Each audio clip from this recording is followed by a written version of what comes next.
Hello my dear gardening friends! Roses are blooming again in my garden, giving us the gifts of their blooms. But this video is not about blooms. This video is about experiment, which I needed to do in my garden, and it happened unintentionally. I have two mature, generous gardener climbers. One of them is right there, framing the view into my garden, and another is right at the back. So the first generous gardener right here, I trimmed after its first blooms, and it went into its quiet time, well trimmed, fertilized, and everything was done according to the schedule how it's supposed to be done to a rose. But the second rose, the other generous gardener, didn't follow the same schedule. I didn't fertilize it very well, and I didn't deadhead it at all. I had an accident with my ankle. So I said to myself, you know what, I might just relax about it, take care after my injury, not bother about that generous gardener this year, and see what happens. So this video is about that. What did happen to my untrimmed generous gardener?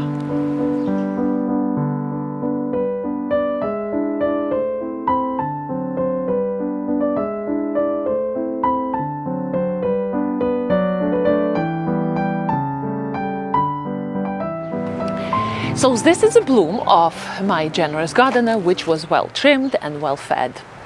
And we know that the second flush of bloom doesn't happen as big, is not as big and as striking as the first one during springtime, but still it's well appreciated in the garden. I can when I think about roses which are once blooming only, and many years ago those roses were the only roses existing in human dwellings, I can imagine how seasonal that bloom felt for humans. You know, roses would bloom only once, late spring, and that would be it. But here we are delighted with beautiful blooms later in the season, in the middle of summer. My generous gardener is just starting to flower, and as you can see, it's doing a fairly good show. There are plenty of buds which are going to create beautiful flowers. They're not going to be as big and strong, but still it's a nice and beautiful show. So this is a generous gardener which was fed and trimmed. And we have to keep in mind that roses, when their blossoms are taken down, when we trim them, we don't allow the rose to develop hips. And hips are a huge energy consumer for the plant. Plants spend enormous amount of time and energy to create the seed for next generation. So since I deprived this rose of creating the future seeds, it went ahead and created a next show for us. So follow me, and we are going to look at my second generous gardener, which was never trimmed. My Lady of Shalott starting to produce her blooms here and there, delighting us again with wonderful soft flowers. They're much smaller in size. Second flush of blooms is not as big, of course. But when you look at the back, do you see any flowers on that climber right there on my pergola? Let's go and check it out.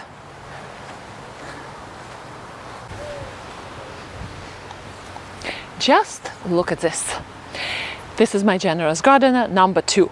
I didn't put a lot of fertilizer. I actually ran out of fertilizer, and I didn't bother to go to buy extra.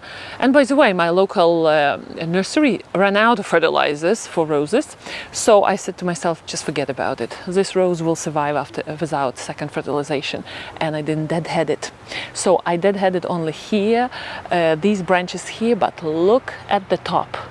Look at these wonderful, fat hips this rose created. Aren't they interesting? And they're very plentiful, since I didn't do any deadheading after the first flush of blooms. And they look very nice, very colorful. I assume that they will become very orange looking in the fall, but as a result, not a single flower. All the energy this plant, this magnificent climber, used on creating those hips, and didn't give me a single flower, and I suspect it is not going to happen at all. So you see how important deadheading is for roses. Nothing is happening here, and meanwhile my other generous gardener is at the beginning of its second bloom cycle. Honestly, I didn't think that the results of my experiment would be so drastic. I thought that maybe this generous gardener will produce, rose here and there, and my other climber would be blooming galore. No, not at all. So this thing is once blooming this year, which is fine with me. Next year I will be doing everything what's need to be done to this rose, and it will delight us with extra bloom through the season. But if I would be doing this experiment without any injury to my ankle, I probably wouldn't do it. I would be just feeding and trimming and fertilizing my rose as I should, and I would never know what will happen to the rose if we don't deadhead the blooms. So now we know. This is the experiment from my garden to you. Please do subscribe if you like what I'm creating in my garden for you, for me to share my fun in my garden with you. Happy gardening, and I will see you next time.